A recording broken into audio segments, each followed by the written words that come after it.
네, 오늘 예배 자리 잘 나오셨습니다.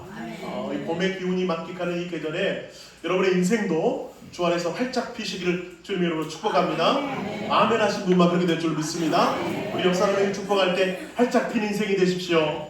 이 뒷사람은 축복합니다. 활짝 핀 인생이 되십시오.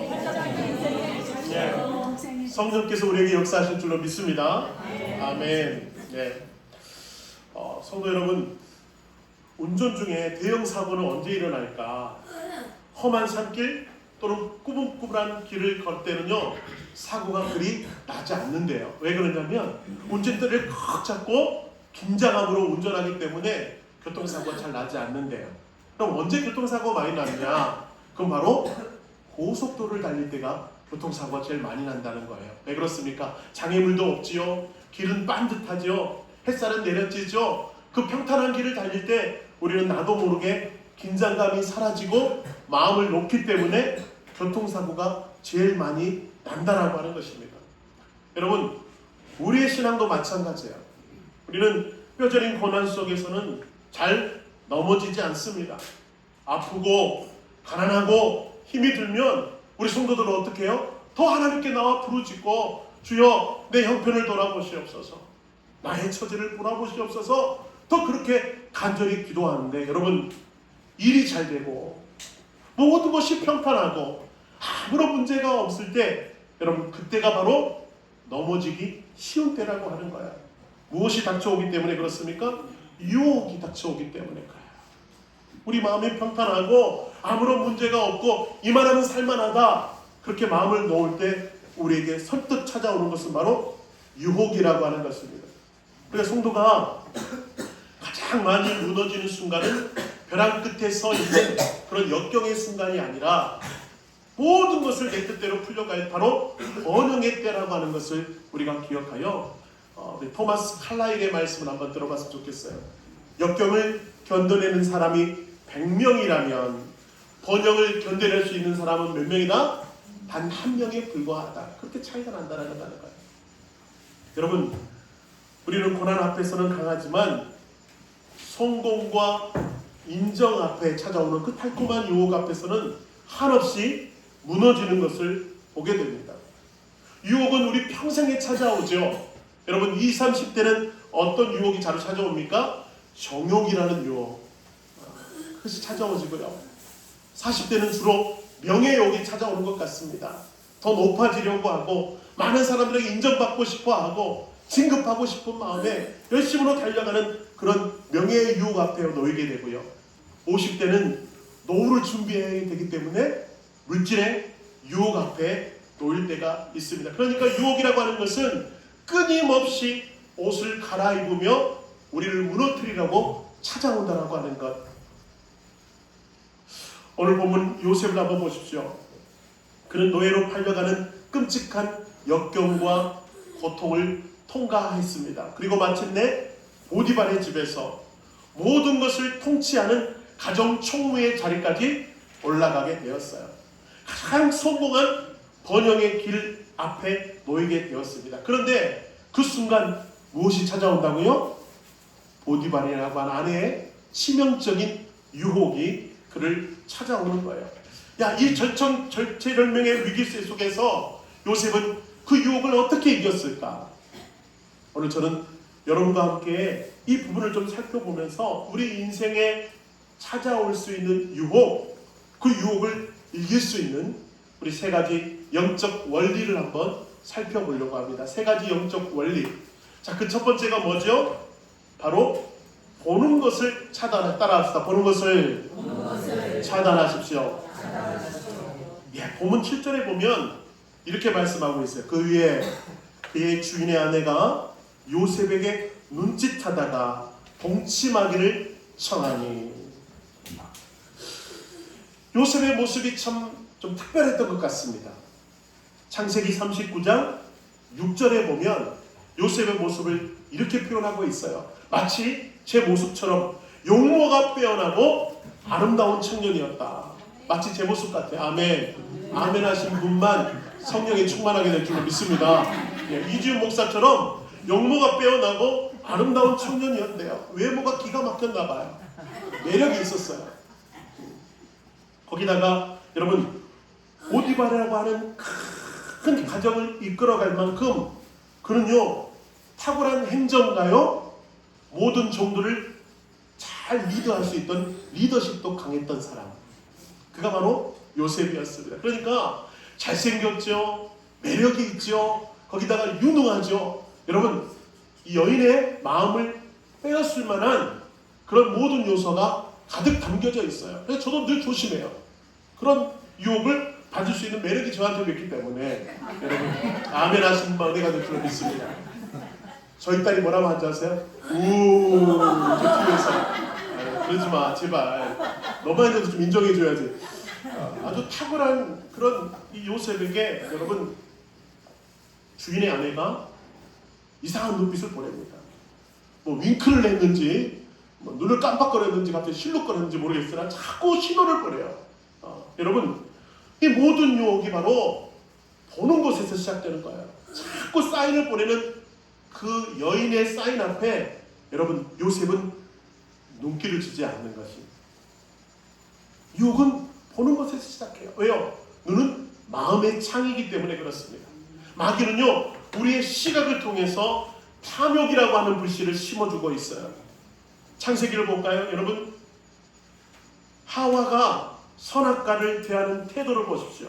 뭐라고 말합니까? 여자가 그 나무를 본즉 먹음직도 하고 보암직도 하였다. 유혹의 시작이 뭐였다고요? 보고라고 하는 것. 보고, 눈으로 봤다. 그게 바로 유혹의 시작이었다. 다윗도 보십시오. 바세바를 범하는 씻을 수 없는 죄를 저질렀던 다윗, 그의 시작은 옥상에서 목욕하는 어느 한 여인을 보는 것으로부터 유혹이 시작되고 하는 거예요.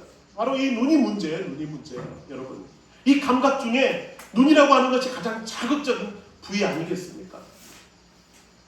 여러분 요즘 자동차를 새로 구입하면 가장 먼저 무엇을 하죠? 100이면 100 윈도우 썬팅을 합니다. 왜 비싼 돈을 들여서 이 고급 필름을 창문에 붙이는가? 그래서 왜 그렇죠? 뜨거운 태양열로부터 또 피부를 상하게 하는 자외선으로부터 자신을 보호하기 위함도 있지만 더 중요한 것은 뭐예요? 밖을 내다보는 시야를 더욱 선명하게 유지하기 위해서 차를 사자마자 뭘 한다고요? 선텐을 합니다. 그런데 여러분 우리 영적인 삶에도요 영적인 선텐이 너무너무 필요해요. 왜 그렇죠? 오늘 살아가는 이 시대에 유혹이 많기 때문에 그렇습니다.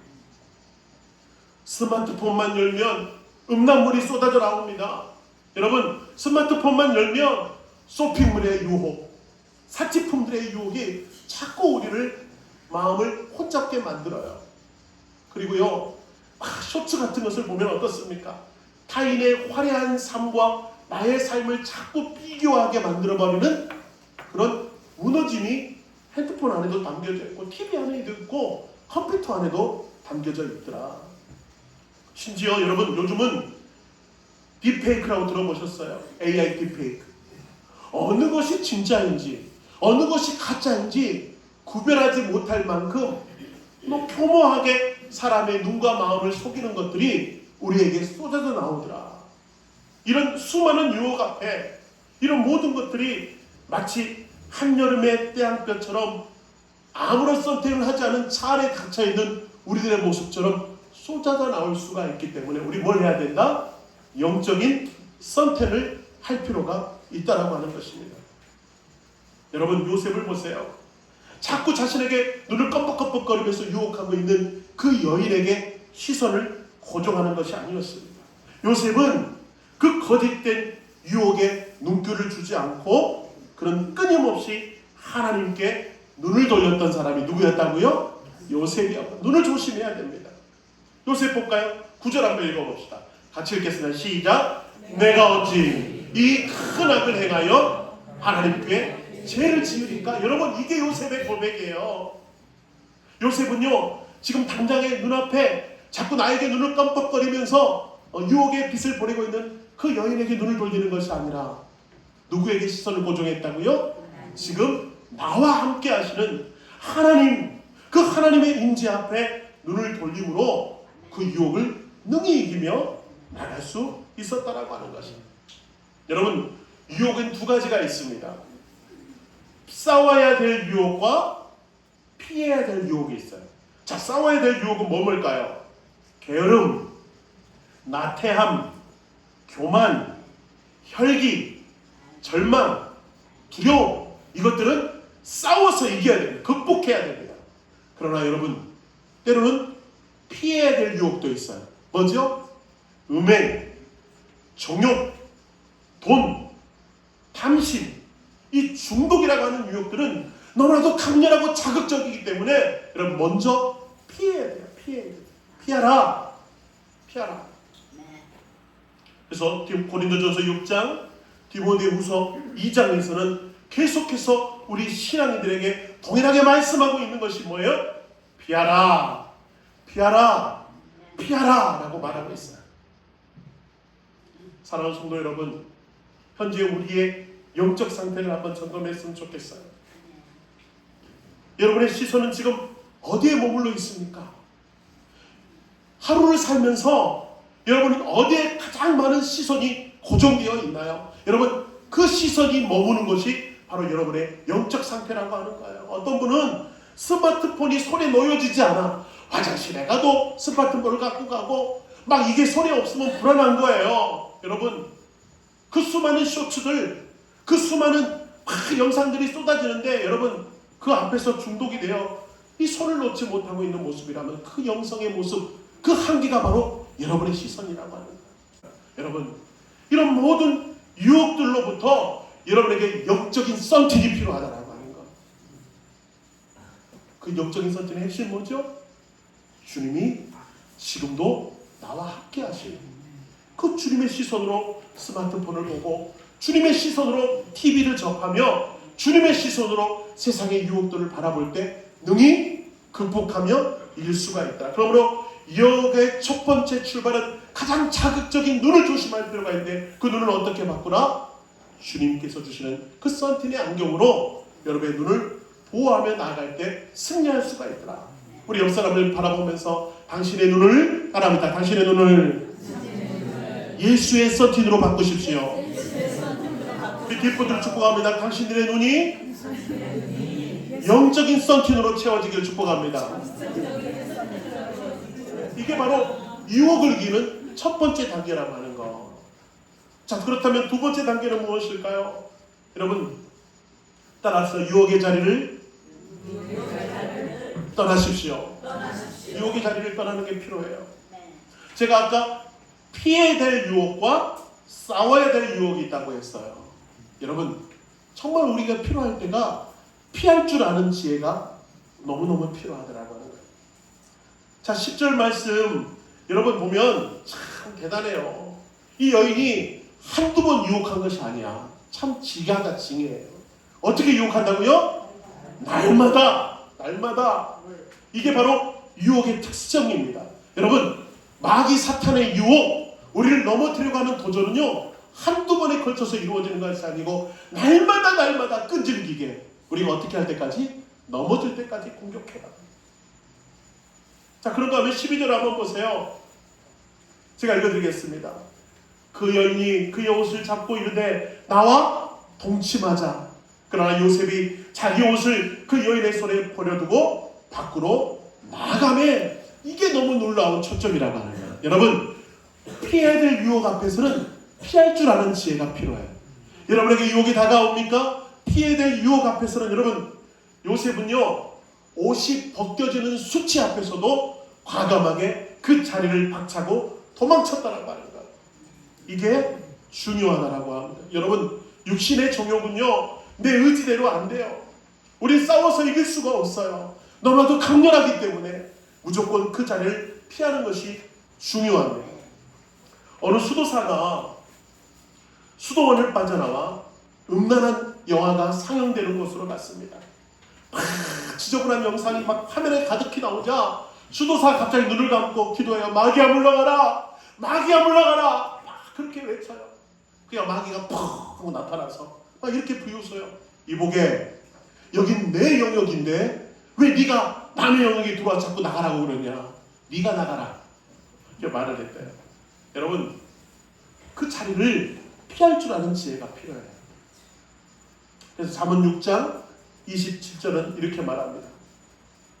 죄송합니다. 제가 꼴로 돌렸습니다. 자, 같이 한번 읽어볼까요? 잠깐만요. 같이 읽겠습니다. 시작. 사람이 불을 품에 품고서야 어찌 그 옷이 타지 아니하겠느냐. 예. 여러분, 옷이 타지 않으려면 불 옆에 서 있지 말아야 합니다. 당연한 얘기죠. 여러분, 미끄러지지 않으려면, 넘어지지 않으려면 미끄러운 곳에 서 있지 말아야 합니다. 근데 왜 우리는 자꾸 거기에 머물러 있으면서 자꾸 넘어지고 시험에 들고 자꾸 자빠지느냐고 하는 거예요. 제가 성경 공부를 인도할 때 어떤 남자 집사님이 간증을 합니다. 자기는 방에 혼자 있으면 자꾸 컴퓨터 앞에서 음란한 사이트에 자꾸 접속을 한대요. 근데 은혜를 받고 하나님 앞에 역사하심을 경험하고 난 다음에 그가 결단했던 내용이 있어요. 어떻게 하냐면 자기 방 문을 활짝 열어서 늘 혼자 있을 때도 문을 열어놓는데요. 가족들이 왔다 갔다 하면서 볼 수 있도록. 그리고 컴퓨터의 방향을 어떻게 틀어놓냐면 그 열어놓은 문 쪽으로 모니터를 틀어놓는데요. 여러분, 그렇게 했더니 마음에 그런 유혹들이 들지 않는다고 말합니다. 여러분, 차단하면서 물러날 필요가 있어요. 그 자리를 피할 필요가 있다고 하는 것. 여러분, 꼭 음란한 것뿐이겠습니까? 여러분, 술자리를 피하시고 담배와 어떤 중독이 우리에게 다가올 수 있는 그 순간을 피하는 것이 중요하다. 어떤 장로님도 그러더라고요. 이런 얘기해서 죄송해요. 어머, 오랜만에 저런 분들 오셨는데 죄송해요. 자꾸 이런 얘기 들었어요. 장로님 한 분이 다른 건 다 끊어서 담배도 끊고 예수 믿고 난 다음에 막 변화되고 하는 것도 좋은데 못 끊는 게 하나 있어요. 이게 뭐예요? 이거는 너무 좋은 거야. 특히 퇴근하고 집으로 돌아가다 보면 번화한 곳을 꼭 통해서 집으로 가요. 근데 꼭 거기 보니까 막 그 화려한 조명과 여러 술집에서 나오는 그 삼겹살 굽는 냄새, 그 안주 냄새가 코를 찌르면 거기에 가서 꼭 한 잔씩 탁 하고 가는 게 자기도 모르게 낙이 돼버렸어요. 근데 여러분, 은혜 받고 주님을 만나고 난 다음에 그가 다시 한번 결단한 것이 뭐예요? 20분을 더 걸려야 갈 수 있는 그 변두리를 통해서 집으로 가겠다고 선포합니다. 왜요? 이 번화한 곳을 지나가면 꼭 한잔하고 싶은 생각이 들기 때문에 안 되겠다. 이 자리를 피해야 되겠다 결정하고 20분이나 더 멀리 걸어갈 수 있는 데로 도망해서 아무런 조명이 없는, 아무런 유혹거리가 없는 변두리를 통해서 집으로 가더라라고 하는 거죠. 여러분, 저는 이 두 분이 너무너무 은혜롭고 감사한 거예요. 왜죠? 그 자리를 피할 줄 아는 결단을 했기 때문에, 그 자리를 피할 줄 아는 인생의 고백을 했기 때문에 저는 그들의 간증을 듣고 너무너무 은혜가 되는 거예요. 여러분, 우리 넘어질 수 있어요. 우리 연약하기 때문에 무너질 수 있어요. 그러나 더 중요한 건 뭡니까? 무너진 그 자리에서 다시 한번 일어서는 것이 중요하고, 다시는 똑같은 죄를 범하지 않겠다고 하는 그런 물러섬이 필요하다. 그 자리를 떠나는 것이 필요하다. 저는 여러분과 함께 그런 도전을 드리고 싶은 마음인 것입니다. 여러분, 오늘도 우리에게는 수많은 유혹거리들이 닥쳐올 것입니다. 그 유혹 앞에 여러분의 모습을 다시 한번 점검하는 그런 계기가 되기를 주님의 이름으로 축원합니다. 그런데 여러분, 넘어지는 사람들의 특징이 있더라고요. 넘어지는 사람의 특징이 무엇인가 봤더니, 그런 넘어지는 사람들의 특징은 자신의 인생이 나 자신에만 초점이 머물러 있는 사람들이 주로 넘어지더라라고 하는 거예요.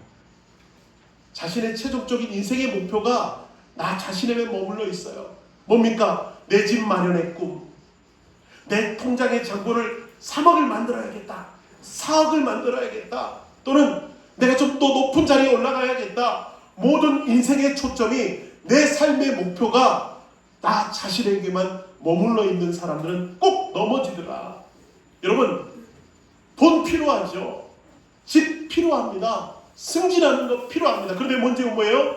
그것이 내 인생의 궁극적인 목적이 될 때 위험하더라라고 하는 거예요.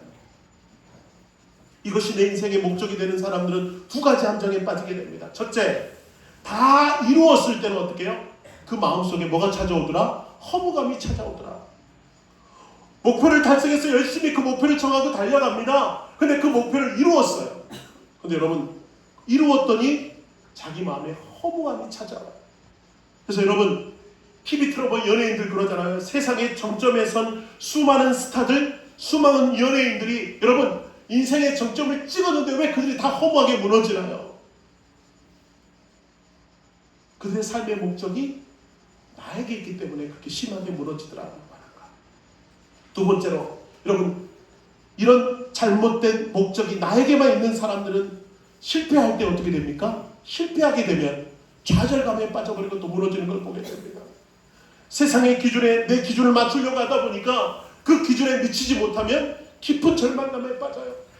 그래서 그 절망감을 술로 풀려고 하고 세상의 쾌락으로 풀려고 하는 때가 있더라라고 하는 것. 여러분, 목적이 무엇일 때? 나에게만 목적이 있을 때, 내 성공에만 목적이 있을 때 인생이 무너지더라. 근데 반대로 여러분, 인생이 결코 무너지지 않는 사람들의 목적을 가만히 보면 그 목적은 나에게 있는 것이 아니라 이타적이더라고요. 이웃에게 목적이 있고 하나님 나라의 건설에 목적이 있는 사람은 쉽게 무너지지 않습니다. 볼까요? 예를 들어서 거창할 것도 아닙니다. 우리 동네 아직 하나님을 알지 못하는 사람들에게 내가 저 영혼을 구원해야지, 그런 목적이 있는 사람은 그 목적을 향해서 한 걸음 한 걸음 나아갑니다. 하나님의 나라를 위하여, 영혼 구원의 사명을 위하여 열심으로 달려가는 사람은 쉽게 무너지지 않더라라고 하는 거예요. 제가 가만히 보니까. 또 여러분, 외롭고 지친 현대인들에게 좀 쉴만한 공간을 만들어야겠다. 그래서 그들이 마음껏 쉴 수 있는 따뜻한 돌봄 카페를 만들어야겠다. 그런 목적을 가진 어떤 성도님은요, 여러분, 비록 그것이 잘 이루어지지 않아도 쉽게 절망하지 않습니다. 하나님이 나에게 주시는 꿈 붙잡고 달려갈 수 있더라라고 하는 거예요. 중요한 게 뭐예요? 여러분의 인생의 초점을, 여러분의 인생의 꿈을, 여러분의 인생의 비전을 너무 나에게만 초점을 맞추면 넘어지고 유혹에 빠뜨라. 그러므로 하나님의 꿈으로 그것을 바꾸시는 여러분의 지혜가 있게 되기를 주님의 이름으로 축원합니다. 자, 요셉 볼까요? 요셉의 꿈은 무엇이었습니까?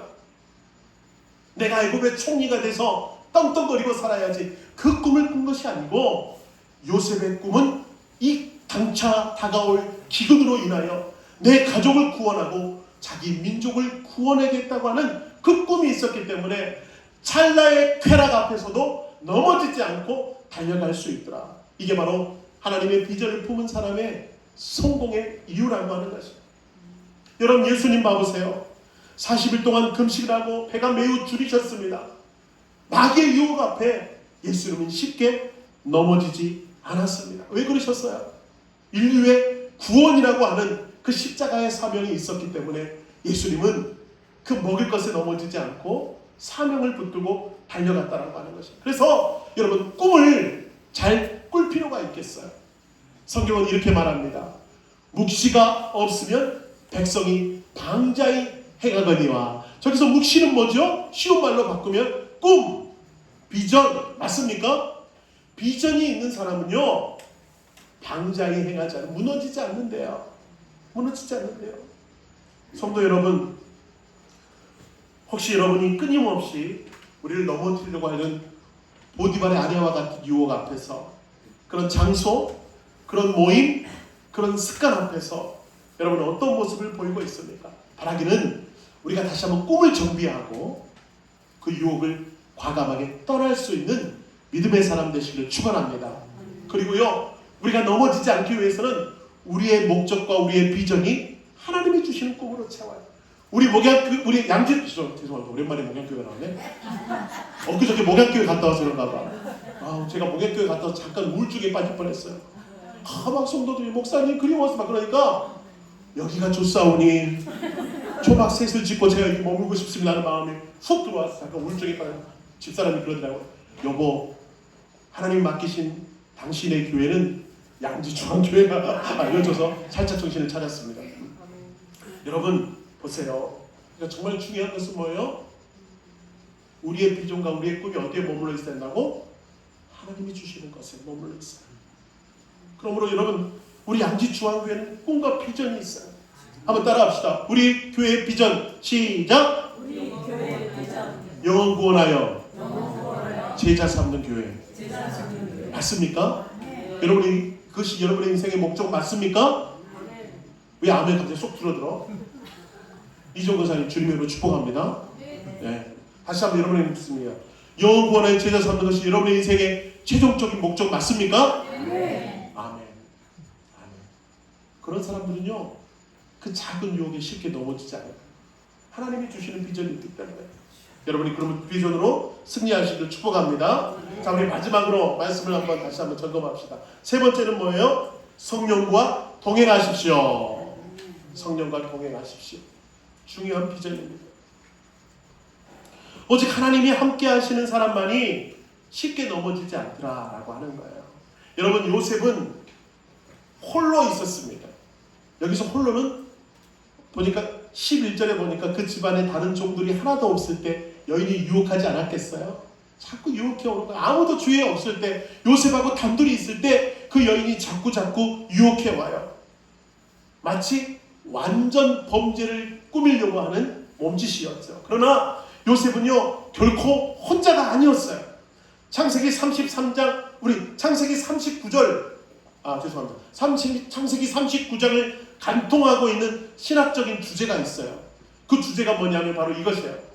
여호와께서 요셉과 함께 하심으로, 이 단어가 계속해서 그 39장을 간통하면서 나오고 있습니다. 그러니까 여러분, 지난주에도 말씀드렸죠. 호랑대어 신앙.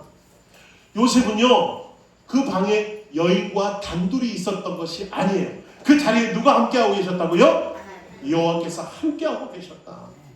이 믿음이 요셉에게는 가득히 담겨져 있었다라고 하는 것. 자, 말씀으로 한번 확인합니다. 창세기 39장 2절, 이는 여호와께서 요셉과 함께 하시므라. 이게 계속해서 나오고 있어요. 그리고 여기도 보세요. 오늘 본문 23절에는 그가 감옥에 gat혀 있는데 너무 비참한 상황인데 그 상황 가운데서도 하나님 뭐라고요? 이는 여호와께서 요셉과 함께 하신다라고 하는 거예요. 유혹을 이길 수 있는 가장 중요한 길이 바로 여기에 있었다라고 하는 거예요. 여러분, 피하는 것도 중요하고 우리의 시선도 중요하지만 이거보다 더 중요한 건 뭐냐면 성령님이 내 안에 가득히 차고 역사하시면 그 모든 유혹들이 내 마음을 움직일 수가 없더라. 무엇으로 채우는가 하는 것은 너무너무 중요합니다. 참 이상하게도 우리는 홀로 있을 때 자기의 본 모습이 나와요. 우리는 누군가 지켜보고 있다면 공중도덕도 잘 지키려고 하고 꽤 괜찮은 사람처럼 보이려고 합니다. 그러나 차 안에서 혼자 있을 때, 또는 집안에서 혼자 있을 때, 또는 CCTV가 없는 그곳에서는 자꾸 우리는 무너지려고 하는 유혹을 경험해요. 용서하고 들으십시오. 제가 껌을 씹다가 고속도로를 달려가고 있는데 껌을 씹다가 뱉으려고 그러는데 당장 주위에 화장지가 안 보이는 거야. 혼자 있는데. 근데 나도 모르게 창문을 열더니 바깥으로 하려는 마음이 드는 거예요. 제가 얼마나 깜짝, 주여 용서해 주십시오. 뱉지는 않았어요. 뱉으려고 했어요. 여러분, 그럴 때가 있지 않습니까? 어떤 성도가 그러더라고요. 차 안에 있으면 자꾸 코를 파는 습성이 있대요. 그런데 꼭 횡단보도에 딱 멈춰서 코 속에 손이 빠져. 왜요? 옆에 누가 보고 있지는 않을까 놀랐어요. 여러분, 우리의 습성이 그래요. 자꾸 누가 보고 있다고 생각이 되면 우리는 나도 모르게 신사적으로 행동해요. 근데 문제는 뭐예요? 혼자 있을 때 어떠냐고 하는 거예요. 혼자 있을 때. 혼자 있을 때 나의 모습이 진짜 영성이라고 하는 겁니다. 남들이 보지 않을 때 나의 행동, 남이 듣지 않은 그때 내 입에서 나오는 말들, 이것이 바로 나의 영성이라고 하는 것입니다. 여러분, 세상의 모든 사람들이 다 그렇게 산다 할지라도 성도들에겐 달라요. 우리들은 세상의 CCTV를 피할 수 있을지 모르겠습니다. 사람들이 없는 시선도 피할 수 있을지도 모르겠어요. 그러나 우리에게 늘 머물러 계시는 시선이 또 하나가 있어요. 어떤 시선이다? 우리 주 예수 그리스도의 시선은 우리에게 늘 머물러 있다라고 하는 거예요. 믿습니까? 그래서 한번 읽어보세요. 이게 바로 코람데오 신앙이라고 하는 거예요. 코람데오 신앙. 여러분, 빈잔에 더러운 공기가 그렇게 차있는 이 공기를 빼낼 수 있는 비결은 뭐예요? 거기에 깨끗한 물을 부으면 되는 것입니다. 저는 성령의 충만이 바로 그거라고 생각을 해요. 여러분의 마음속에 음란과 정욕과 더러운 마음이 없앨 수 있는 유일한 비결이 바로 저런 성령으로 채우시면 된다라고 하는 것이에요. 그래서 성령은 또 이렇게 말하지 않겠습니까? 같이 읽겠습니다. 시작! 내가 이르노니 너희는 성령을 따라 행하라. 그리하면 육체의 욕심을 이루지 아니하리라. 할렐루야. 다시 한번 읽어봅시다. 내가 이르노니 너희는 성령에 따라 행하라. 그리하면 육체의 욕심을 이루지 아니하리라. 바로 이거예요. 성령으로 채우면 더러운 것들은 떠나가게 됩니다. 성령으로 여러분의 마음을 채워가시면 유혹은 이길 수가 있는 거예요. 그래서 여러분 지금 성령에 따라 걷고 계십니까? 아니면 육체의 본능으로 따라 살아가십니까? 여러분은 한번 점검하셔서 지금 성령님을 맞이하십시오. 주님, 오늘부터 성령이 나를 채워가시기 원하여 나를 내어드립니다. 성령님, 제가 주님과 동행하게 하시고 승리하게 하여 주옵소서. 그렇게 할 때 승리할 수 있다라고 하는 것. 말씀을 마무리하면서 예화를 하나 드리면서 짧게 이야기를 하면서 말씀을 마무리하려고 합니다. 그리스 신화에 보면 바다를 항해하는 선원들을 유혹하는 세이렌이라고 하는 요정들이 나옵니다. 이들은요 치명적이고 아름다운 노랫소리로 선원들을 홀려서 배가 암초에 부딪혀서 침몰하게 만드는 악한 요정들이었습니다.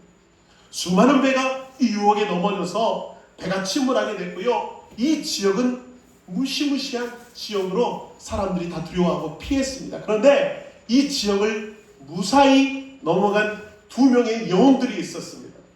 첫 번째 영웅은 뭐냐? 오디세우스라고 하는 영웅. 오디세우스라고 하는 영웅. 그는 세린의 바다를 지날 때 어떻게 하냐면 선원들에게 길을 다 밀랍으로 막으라고 합니다. 그리고 본인은 나무에 온몸을 꽁꽁 묶었어요. 그래서 자기를 유혹하는 그 세린의 소리에도 비록 힘이 들고 어렵지만 온몸이 꽁꽁 묶였기 때문에 그 유혹 앞에 배를 잘못되게 조종할 수가 없었어요. 그렇게 간신히 그 바다를 통과했다라고 하는 거예요. 그런데 여러분 두 번째 영웅은 누구냐면 바로 오리페우스라는 사람이었어요. 그는 오리페우스처럼 배 돛대에 자신의 몸을 묶지도 않았고 선원들에게 길을 막지도 않았습니다. 그가 선택한 방법은 특별한 방법이었는데 이 세린의 유혹한 노래소리가 탁 울려 퍼질 때 여러분 오리페우스가 갑자기 수금을 탁 꺼내서 더 기가 막힌 연주를 하는 거예요. 그렇게 선원들이 이 오리페우스의 연주를 듣느라고 세린의 음흉한 유혹의 소리를 듣지 않고 그 바다를 빠져나올 수 있었다라고 하니까 참 너는 이것이 우리 인생을 살아가는 너무나 중요한 영적인 방법인 것 같습니다. 여러분 물론 때로는 오디페우스처럼 내 귀를 막고 내 발걸음을 그 죄에 넘어지지 않도록 꽁꽁 묶을 필요도 있어요. 그런데 여러분 어떻게 맨날 내 몸을 그렇게 묶으면서 신앙생활 하겠습니까? 얼마나 불편해요. 쉬운 방법이 있어요.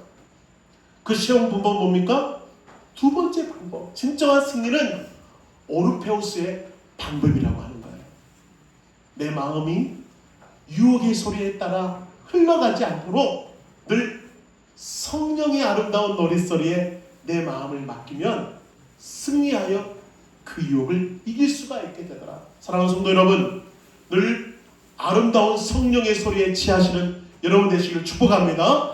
성령의 소리를 들으면 유혹은 이길 수 있다라고 하는 것. 우리 다시 한번 옆 사람을 축복합시다. 성령의 소리로 채워가십시다.